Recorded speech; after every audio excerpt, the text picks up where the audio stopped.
আজকে আমরা সম্পূর্ণ করব নভেম্বর মাসের ষষ্ঠ শ্রেণীর বাংলা বিষয়টি। ১ নম্বর, ঠিক উত্তরটি বেছে নিয়ে লেখো। ১.১ দাগের প্রশ্ন, ভর দুপুরে কবিতায় শুকনো খড়ের আঁটি কোথায় রয়েছে? সঠিক উত্তরটি হবে নৌকর খোলে। ১.২, তাকে আসতে বলবে কাল।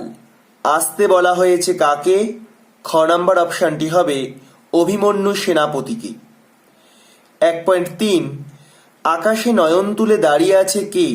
সঠিক উত্তরটি হবে পাইন গাছ। ১.৪, যেতে পারি কিন্তু কেন যাব? কাব্যগ্রন্থটি রচয়িতা গ শক্তি চট্টোপাধ্যায়। ১.৫, পূর্ববঙ্গের মাহুতের ভাষায় মাইল শব্দের অর্থ কী? সঠিক উত্তরটি হবে সাবধান। ২ দাগের প্রশ্ন, খুব সংক্ষেপে নিচের প্রশ্নগুলির উত্তর দাও। ২ দাগের প্রথম প্রশ্ন, ও তো পথিকজনের ছাতা। পথিকজনের ছাতা কোনটি?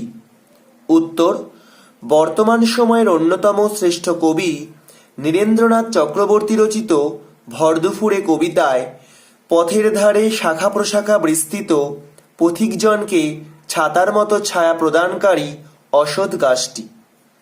২.২ দাগের প্রশ্ন, এখানে বাতাসের ভিতর সবসময় ভিজে জলের ঝাপটা থাকে, কেন এমনটি হয়? উত্তর, উদ্ধৃত অংশটি শ্যামল গঙ্গোপাধ্যায় বিরচিত শঙ্কর সেনাপতি নামক গল্প থেকে নেওয়া হয়েছে। বাতাসের ভিতর ভিজে জলের ঝাপটা থাকার কারণ হিসাবে বলা যায়, উল্লিখিত শহরটির ৫-৭ মাইলের মধ্যে বঙ্গোপসাগর। সমুদ্র থেকে ছুটে আসা বিক্ষিপ্তভাবে বহমান ঝোড়ো বাতাস এই ধরনের পরিবেশের সাক্ষ্য বহন করে। ২.৩ দাগের প্রশ্ন, মন ভালো করা কবিতায় কবি রোদ্দুরকে কিসের সঙ্গে তুলনা করেছেন? উত্তর, শক্তি চট্টোপাধ্যায় রচিত মন ভালো করা কবিতায় কবি রোদ্দুরকে মাছরাঙা পাখির গায়ের রং ও লাল হলুদ সবুজাভ বনের সঙ্গে তুলনা করেছে। ২.৪ দাগের প্রশ্ন, আমি কথা দিয়ে এসেছি। কথক কোন কথা দিয়ে এসেছেন? উত্তর, মানবপ্রেমিক কবি অরুণ মিত্র রচিত ঘাসফড়িং নামক কবিতায় প্রকৃতির সান্নিধ্য সৃষ্ট নতুন বন্ধু ঘাসফড়িংকে কবি কথা দিয়ে এসেছেন যে তিনি ঝিরঝিরে বৃষ্টিতে প্রতিশ্রুতি স্বরূপ ঘাসফড়িংয়ের কাছে আবার ফিরে আসবেন। ২.৫ দাগের প্রশ্ন, ভাদুলী ব্রত কখন উদযাপিত হয়?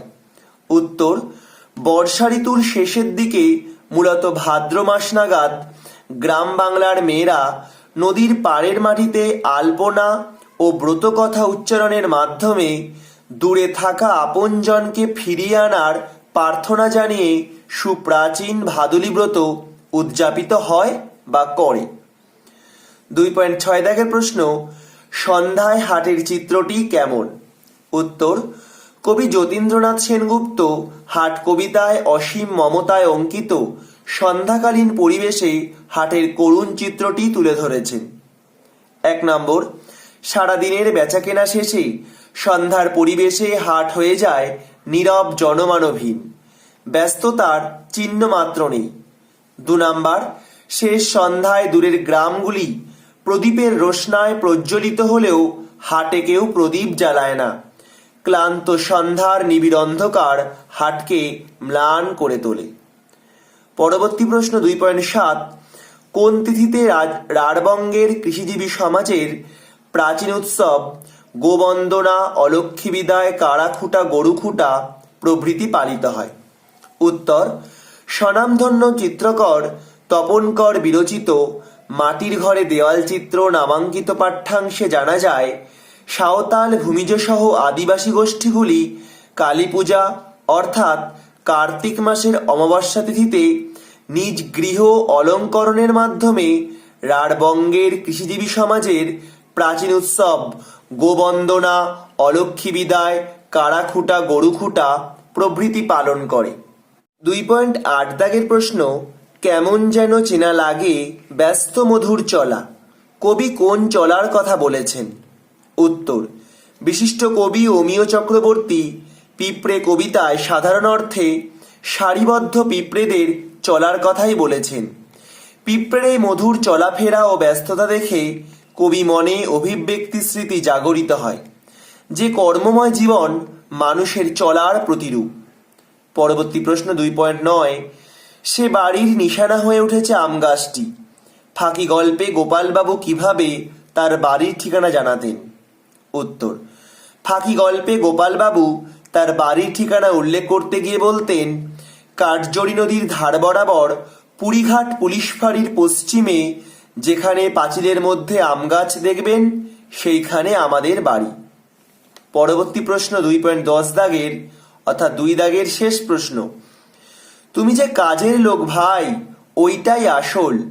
কে কাকে কখন এ কথা বলেছিল? প্রথম উত্তর, শিশু সাহিত্য সংকলক দক্ষিণারঞ্জন মিত্র মজুমদার বিরচিত আশীর্বাদ গল্পে ঘাসের পাতা পিঁপড়েকে আলোচ্য কথাটি বলেছিল। দ্বিতীয় উত্তর, প্রবল বর্ষায় চারিদিক জলে ভেসে গেলে পিঁপড়ে তার বাসস্থান হারিয়ে বিপদসংকুল হয়ে পড়ে। সেই সময় ঘাসের পাতা পিঁপড়েকে সাহায্য করে বলে সে যেন প্রাণপণে তাকে আঁকড়ে কামড়ে ধরে থাকে। সাহায্যে প্রণোদিত হয়ে পিঁপড়ে ঘাসপাতাকে কৃতজ্ঞতা জানালে ঘাসপাতা আন্তরিক সহানুভূতি প্রকাশ করে পিঁপড়েকে উক্ত কথাটি বলেছিল। পরবর্তী 3 দাগের প্রশ্ন, নিচের প্রশ্নগুলির উত্তর নিজের ভাষায় লেখো। 3 দাগে মোট 10টি প্রশ্ন আছে, প্রতিটি প্রশ্নের মান 2 করে। 3.1 দাগের প্রশ্ন, দাঁড়ায় রয়েছে পাম গাছ মরুতটে, কে এমন স্বপ্ন দেখে, কেন সে এমন স্বপ্ন দেখে? উত্তর, উদ্ধৃত অংশটি জার্মান কবি হাইনরিখ হাইনে রচিত পাইন দাঁড়িয়ে আকাশে নয়ন তুলি নামক কবিতার অংশ। প্রথম উত্তর, উত্তর দিকে লতাপাতাহীন নগ্ন পাহাড়ের ওপর বরফের রূপালী কাপড় পরে আকাশের দিকে চেয়ে পাইন গাছ দিন রাত দুলে দুলে স্বপ্ন দেখে। পরবর্তী উত্তর, বরফে ঢাকা পাহাড়ি অঞ্চলে পাইন গাছ জন্মায়, তার সেখানে ভালো লাগে না, তার ভালো লাগে দূরের কিছুকে। এখানে বরফের অতিরিক্ত ঠান্ডা পাইন গাছের চিরন্তন বেদনা। অন্যদিকে পাম গাছ মরুভূমির পাশে জন্মায়, সেখান থেকে ভেসে আসা তাপে পাম গাছ অসহনীয় দহন জ্বালা সহ্য করে। তখন পাইন গাছ আবার ভাবে সে শীতে কষ্ট পায় ঠিকই, কিন্তু গরমের দহন যন্ত্রণা তাকে ভোগ করতে হয় না। মরুপ্রায় পাম গাছের কঠিন অবস্থার কথা ভেবে পাইন গাছ এই স্বপ্নই দেখে যে তারা উভয়েই সঙ্গীহীন আর প্রকৃতির নিয়মে পরস্পর ভিন্ন স্থানে অবস্থিত। পরবর্তী 3.2 দাগের প্রশ্ন, তাই তারা স্বভাবতই নীরব, কাদের কথা বলা হয়েছে, তারা নীরব কেন? উত্তর, উদ্ধৃত অংশটি সুবিনয় রায়চৌধুরী বিরচিত পশু পাখির ভাষা নামক গল্প থেকে নেওয়া হয়েছে। প্রথম উত্তর, প্রশ্নে আলোচ্য এই কথাটিতে বন্য পশুদের কথা বলা হয়েছে। দ্বিতীয় উত্তর, তারা নীরব কেন? তোমরা পয়েন্ট করবে স্বভাবগত নীরবতার কারণ। জঙ্গলের পশুদের স্বভাবগত নীরবতার কারণ হলো তাদের সর্বদাই প্রাণ বাঁচিয়ে চলতে হয়। এ প্রসঙ্গে বক্তা বলেছেন, পোষা জন্তুরা বেশি চিৎকার করে, কিন্তু বনের জন্তুরা তা করে না। পোষা কুকুর বা ঘোড়া যে পরিমাণ চিৎকার করে, জংলি কুকুর বা ঘোড়া তা করে না। প্যারা চেঞ্জ করে লিখবে, জঙ্গলের পশুরা যদি চেঁচামেচি করে তবে অন্য হিংস্র পশুদের হাতে তাদের জীবন বিপন্ন হতে পারে। এ কারণেই বনের পশুরা আত্মরক্ষার তাগিদে বা খাতিরে নীরব থাকে। পরবর্তী 3.3 দাগের প্রশ্ন, এরা বাসা তৈরি করবার জন্য উপযুক্ত স্থান খুঁজতে বের হয়। উপযুক্ত স্থান খুঁজে নেওয়ার কৌশলটি কুমড়ে পোকার বাসাবাড়ি রচনাংশ অনুসরণে লেখো। উত্তর, আলোচ্য উদ্ধৃতাংশটি বিশিষ্ট প্রকৃতিবিজ্ঞানী গোপালচন্দ্র ভট্টাচার্য রচিত কুমড়ে পোকার বাসাবাড়ি নামক গল্প থেকে নেওয়া হয়েছে। কোলন করে লিখবে, কুমড়ে পোকা ডিম পাড়বার উপযুক্ত সময় হলে বাসা তৈরির উদ্যোগ নেয় এবং নির্দিষ্ট স্থানের খোঁজে বেরিয়ে পড়ে। 2-4 দিন ঘুরে ফিরে দেখার পর মনমতো কোনো স্থান দেখতে পেলেই তার আশেপাশে বারবার ঘুরে বিশেষভাবে পরীক্ষা করে দেখে। অবশেষে তারা খানিক দূর উড়ে গিয়ে আবার ফিরে এসে স্থানটিকে পুনঃ পুনঃ অর্থাৎ বারবার দেখে নেয়। 2-3 বার এরূপভাবে এদিক ওদিক উড়ে নিকটবর্তী স্থান থেকে কাদামাটি সন্ধান করতে থাকে। সন্ধান পেলেই বাসা নির্মাণের জন্য সেই স্থান থেকে নির্বাচিত স্থানে যাতায়াত করে রাস্তা চিনে নেয়। এইভাবে কুমোরে পোকা বাসা তৈরি করবার উপযুক্ত স্থান খুঁজে নিতে সচেষ্ট হয়। 3.4 দাগের প্রশ্ন, ধান কাটার পর একেবারে আলাদা দৃশ্য। মরশুমের দিনে গদ্যাংশ অনুসরণে সেই দৃশ্য বর্ণনা করো। উত্তর, উদ্ধৃত অংশটি সুভাষ মুখোপাধ্যায় বিরচিত মরশুমের দিনে নামক গল্প থেকে নেওয়া হয়েছে। কোলন করে লিখবে, গ্রামের সবুজ সৌন্দর্য নষ্ট হয় ধান কাটার পরে, যেখানে ফুটে ওঠে গ্রীষ্মকালীন গ্রাম্য প্রকৃতির চিত্র।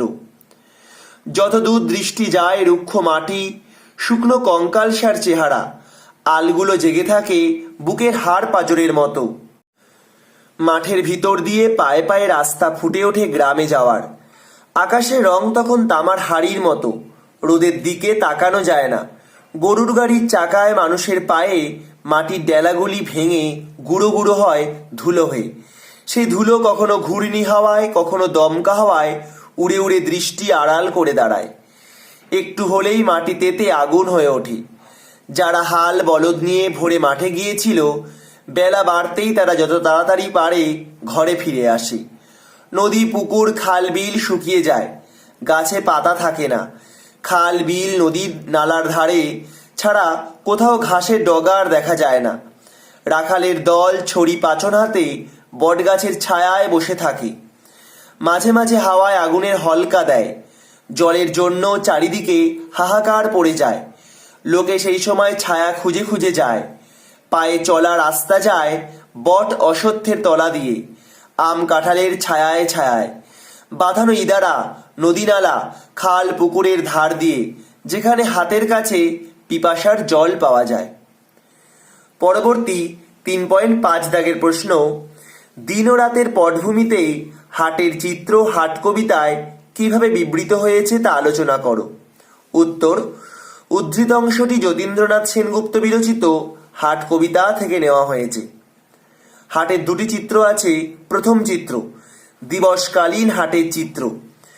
10-12টি গ্রামের মাঝখানে অবস্থিত হাট দিনের বেলা মানুষের সমাগমে সদাই কোলাহল মুখরিত হয়ে থাকে। কত চরণচিহ্ন ধুলোর বুকে অঙ্কিত হয়। কত পসরা সাজানো দোকানিদের থেকে সকলেই দর কষাকষি করে নিতে চায় তাদের মালপত্র। নদীর তীর থেকে ভেসে আসা মলিন হাওয়া হাটকে আরও প্রাণ চঞ্চল করে তোলে। প্রভাতের নির্মল ফল পরীক্ষায় বৃথা ছলনায় নীরব ব্যথা সহ্য করে বেলা শেষে অবহেলায় বিক্রি হয়। দিন শেষে কেউ ঝুলি সম্পূর্ণ করে, কেউ বা নীরবে খালি হাতে বাসায় ফিরে যায়। রাতের পটভূমি পয়েন্ট করবে, দিনের শেষ প্রান্তে হাটের করুণ বিষণ্ণ চিত্র সভ্যতার বুকে দৃশ্যিত হয়। কর্মব্যস্ত হাট বেলা শেষে মলিন হয়ে আসে।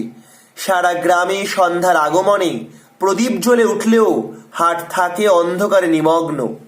হাটের দোচালা বন্ধ থাকার সাথে বাঁশের ফাঁকা অংশে বাতাস ঢুকে বিদ্রূপের সুর তৈরি করে। নির্জন পরিবেশে কাকের আর্তডাক হাটকে আরও শুনশান করে তোলে। দিবস রাত্রি চির অন্ধকার স্বরূপ নীরব হাট নতুনের আগমনের আশায় কোনোভাবে মানব জীবনকে হয়তো প্রতিফলিত করে।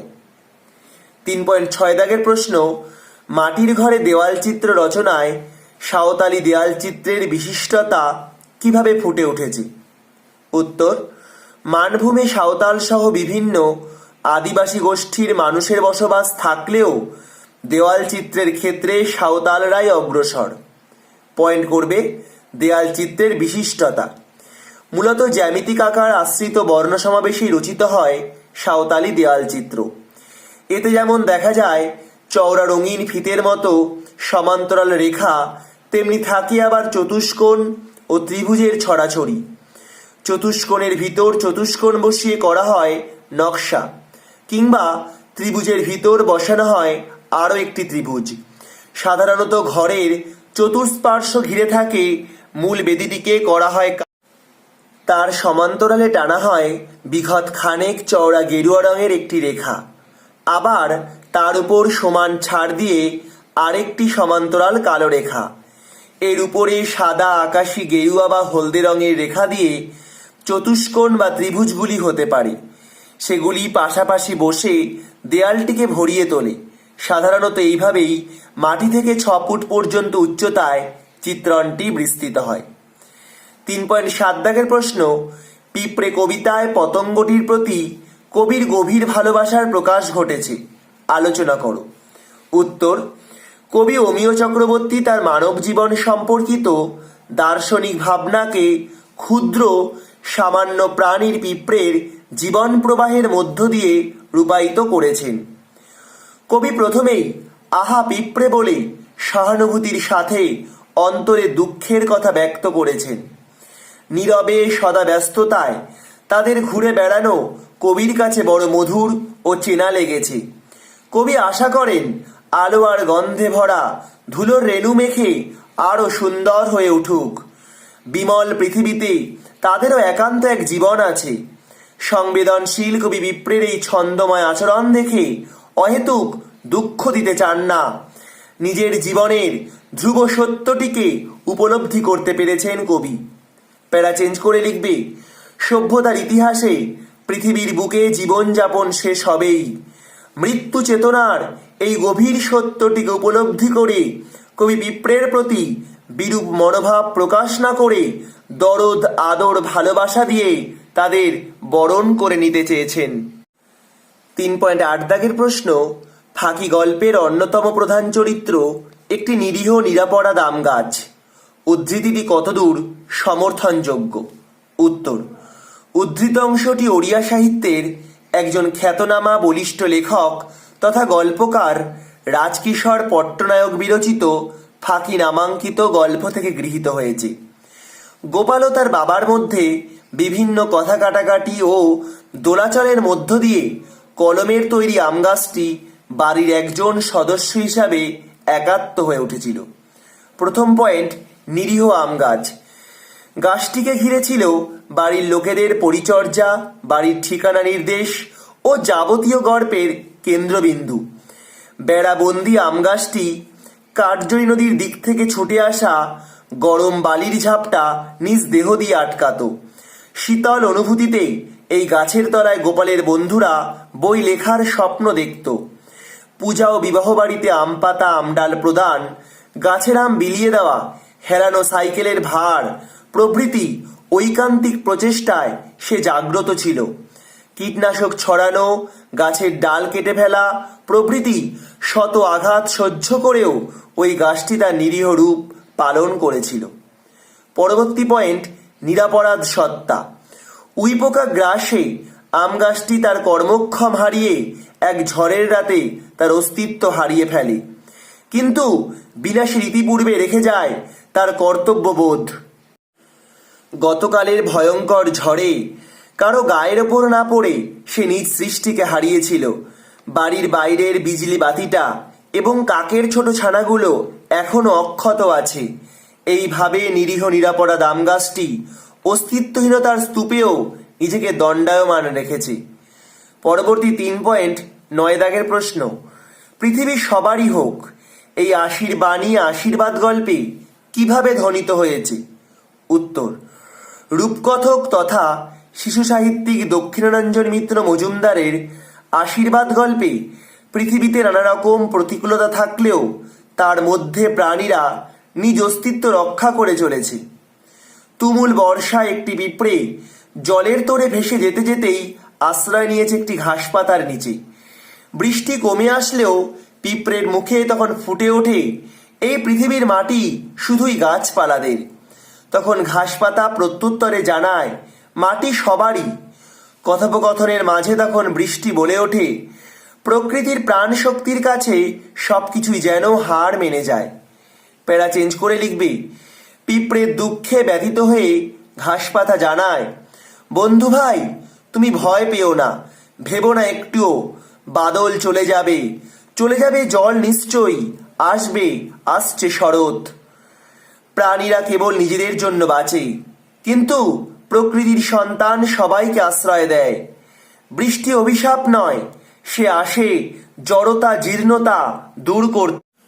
শরতের মেঘের হাসি আশীর্বাদ রূপে পৃথিবীর বুকে ধ্বনিত হবে। 3 দাগের শেষ প্রশ্ন 3.10, এমন অভূতপূর্ব অবস্থায় আমায় পড়তে হবে ভাবিনি। গল্পকথক কোন অবস্থায় পড়েছিলেন? উত্তর, উদ্ধৃত অংশটি হাস্যরস শিল্পী শিবরাম চক্রবর্তী রচিত এক ভুতুরে কাণ্ড নামক গল্প থেকে নেওয়া হয়েছে। গল্পকথক অন্যের একটি সাইকেলে চেপে রাঁচির পথ ধরে হুডরুতে যাচ্ছিলেন। মাইল 7 যেতে না যেতেই একটা সাইকেলের টায়ার তার ফেসে যায়। জনমানবহীন অন্ধকার পথে লেখক দাঁড়িয়ে এক অভাবনীয় সুযোগের অপেক্ষা করতে করতে বাধ্য হয়ে ধীর গতিতে আসা একটি বেবি অস্টিন গাড়িতে উঠে বসেন।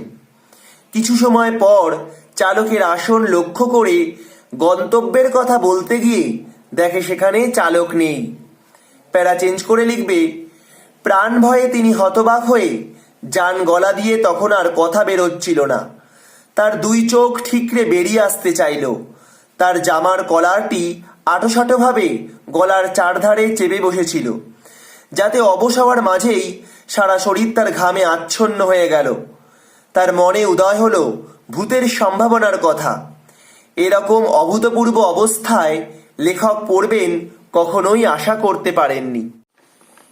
এবার আমরা 4 দাগের নির্দেশ অনুসারে উত্তর দাও এবং 5 দাগের নিচের প্রশ্নগুলির উত্তর দাও, অর্থাৎ 4 ও 5 দাগের সম্পূর্ণ ব্যাকরণ অংশটি এবার আমরা সম্পূর্ণ করব। 4.1 দাগের প্রশ্ন, বিসর্গ সন্ধিতে বিসর্গ রূপান্তরিত হয়ে র হচ্ছে এমন 2টি উদাহরণ দাও। তোমরা এ নাম্বার দিয়ে লিখবে পুনঃ যোগ অপি, পুনরপি, এবং বি নাম্বার দিয়ে লিখবে দুঃ যোগ অবস্থা, দুরবস্থা। 4.2 দাগের প্রশ্ন, বিসর্গ সন্ধিতে বিসর্গ লুপ্ত হয়ে আগের স্বরধ্বনিকে দীর্ঘ করেছে এমন 2টি উদাহরণ দাও। প্রথম উদাহরণটি হলো নিঃ যোগ রন্ধ্র নিরন্ধ্র, এবং বি নাম্বার দিয়ে লিখবে নিঃ যোগ রস নিরস। 4.3 দাগের প্রশ্ন, উদাহরণ দাও জোর বাঁধা সাধিত শব্দ এবং শব্দখণ্ড বা শব্দাংশ জুড়ে সাধিত শব্দের। প্রথম উদাহরণ, জোর বাঁধা সাধিত শব্দকে 2টি ভাগে ভাগ করা হয়। প্রথম ভাগটি হলো শব্দ দুটির সন্ধি হয়েছে এমন সাধিত শব্দ। এরকম 2টি উদাহরণ হলো দশানন এবং বিদ্যালয়। এবং দ্বিতীয় পার্টে শব্দ দুটির সন্ধি হয়নি এমন সাধিত শব্দ। এরকম 2টি উদাহরণ হলো হাট বাজার এবং জল খাবার। দ্বিতীয় অংশে শব্দখণ্ড বা শব্দাংশ জুড়ে সাধিত শব্দকে আবার 2টি ভাগে ভাগ করা হয়। প্রথম ভাগটি হলো শব্দের সঙ্গে শব্দাংশ জুড়ে সাধিত শব্দ, যেমন প্রিয়তম ব্যর্থতা, এবং দ্বিতীয়টি ধাতুর সঙ্গে শব্দাংশ জুড়ে সাধিত শব্দ, যেমন দৃশ যোগ অক দর্শক, ফির যোগ ই ফিরি। 4.4 দাগের প্রশ্ন, সংখ্যাবাচক ও পূরণবাচক শব্দের পার্থক্য কোথায়? তোমরা পার্থক্যের মতো করে নেবে, বাঁ দিকে সংখ্যাবাচক ডান দিকে পূরণবাচক। এই ধরনের শব্দ সব ক্ষেত্রে বহুবচন প্রকাশ করে, এবং পূরণবাচকে এই ধরনের শব্দ সর্বক্ষেত্রেই একবচন প্রকাশ করে। সংখ্যাবাচকে এই ধরনের শব্দ সবকিছুর সংখ্যাকে নির্দেশ করে, আর পূরণবাচক এই ধরনের শব্দ সবকিছুর ক্রমিক অবস্থা নির্দেশ করে। 3 নাম্বার, সংখ্যাবাচকের উদাহরণ, রামবাবুর 2 পুত্র বিদ্যালয়ে উপস্থিত ছিল, অর্থাৎ এটি বহুবচন।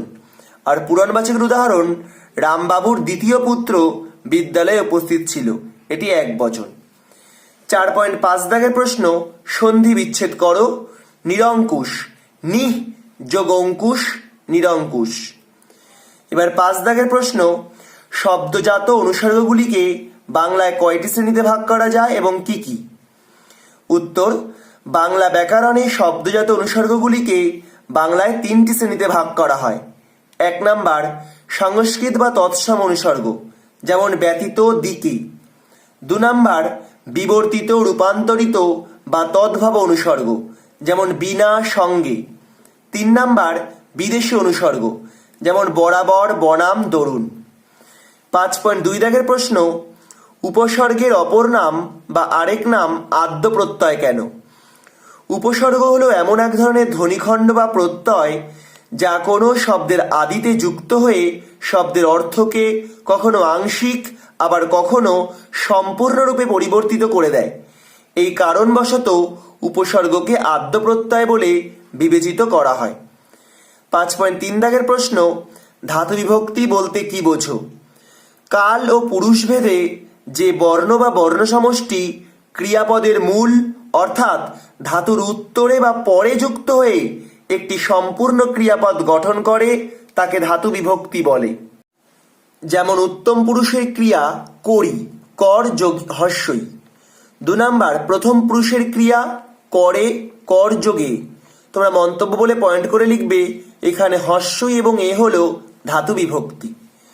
5.4 দাগের প্রশ্ন, শব্দ যুগলের অর্থ পার্থক্য দেখাও অর্থাৎ ভিন্নার্থক। আশা, আশা, অয়াকার তালিবস্যাকার, আশা মানে আকাঙ্ক্ষা। আশা করি আগামী বছর আমরা একসাথে বিদ্যালয়ে যাব। অয়াকার দন্তেশ্বয়াকার, আশা মানে আগমন। তোমাদের সকলের একসঙ্গে আসা উচিত হয়নি। 2 নাম্বার, স্বর্গ, স্বর্গ, দন্তেশ্ব গয়রেব, স্বর্গ মানে অধ্যায়। মেঘনাদবধ কাব্য 9টি স্বর্গে বিভক্ত। আর দন্তে শয়বয় গয়রেব স্বর্গ, স্বর্গ মানে দেবলোক, স্বর্গে দেবতারা বাস করেন। 5.5 দাগের প্রশ্ন, পদান্তর করো জগৎ এবং জটিল। জগতের পদান্তর হলো জাগতিক এবং জটিলের পদান্তর হলো জটিলতা। 6 দাগের শেষ প্রশ্ন, অনধিক 100টি শব্দে অনুচ্ছেদ রচনা করো বাংলার উৎসব। বাংলার উৎসব, বাঙালির 12 মাসে 13 পার্বণ, তাই বাঙালির উৎসব শেষ নেই। শত দুর্যোগ দুর্বিপাকে শোষণের অত্যাচারেও বাঙালির উৎসব প্রিয় মানসিকতার ভাটা পড়েনি। সেজন্যই ঈশ্বরগুপ্ত যথার্থই বলেছিলেন, এত ভঙ্গ বঙ্গদেশ তবু রঙ্গে ভরা। শুধু তাই নয়, বাঙালির বৈচিত্র্যও যথেষ্ট। মানুষ তার সংসার চক্রে নিরানন্দময় জীবন থেকে বাঁচবার জন্য, নিজেকে অপরের কাছে প্রকাশ করবার জন্য শুধু প্রাণ ধারণের গ্লানি থেকে মুক্তি পাওয়ার উৎসবের আয়োজন করেছেন।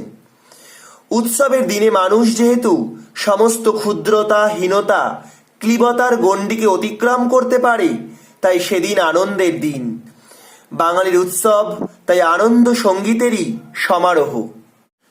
সমাজবিজ্ঞানীরা উৎসবের যেসব মৌল প্রেরণের কয়েকটি দিকের কথা উল্লেখ করেছেন: 1. ক্লান্তিকর একঘেয়েমির হাত থেকে মুক্তির পথ খোঁজা। 2.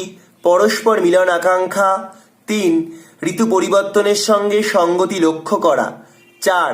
প্রাণের আনন্দ আস্বাদনের ইচ্ছা। 5. কর্মময় জীবনের সাফল্যের স্বীকৃতি। বাঙালির মজ্জায় মিশে আছে সংস্কৃতির বৈচিত্র্য, যা উৎসবের বৈচিত্র্যকেও সূচিত করে। জাতীয় উৎসব স্বাধীনতা দিবস, প্রজাতন্ত্র দিবস, গান্ধীজির ও নেতাজির জন্মদিবস ইত্যাদি। সামাজিক উৎসব বিবাহ, অন্নপ্রাশন, উপনয়ন, জন্মদিন পালন, জামাই ষষ্ঠী, ভাইফোঁটা ইত্যাদি ধর্ম বর্ণ নির্বিশেষে পালিত হয়। ধর্মীয় উৎসব দুর্গাপূজা, বাসন্তী পূজা, জন্মাষ্টমী, রথযাত্রা, বিশ্বকর্মা পূজা, দোল, রাস, ঝুলন উৎসব ইত্যাদি। অন্য ধর্মের সঙ্গে মিশে আছে ঈদ, মহরম, বড়দিন, বুদ্ধ পূর্ণিমা ইত্যাদি উৎসব পালন করা হয়। লোক উৎসব ভাদু, টুসু, ইতু ইত্যাদি। এছাড়া নবান্ন, পিঠে পার্বণ ও তুষালী উৎসব আজও সংস্কৃতির ধারক হয়ে রয়েছে। বাঙালির উৎসবে ফিরে আসুক মিলন, মৈত্রী, শান্তির বাণী। উৎসব পাগল বাঙালির জীবন ভরে উঠুক উৎসব প্রিয়তায়, এই হোক অন্তরের কামনা। এইখানে আমাদের শেষ হয়ে গেল নভেম্বর মাসের 6ষ্ঠ শ্রেণীর মডেল অ্যাক্টিভিটি টাস্ক। ভিডিওটি তোমাদের ভালো লাগলে একটি লাইক করবে এবং বন্ধুদের বেশি করে শেয়ার করবে।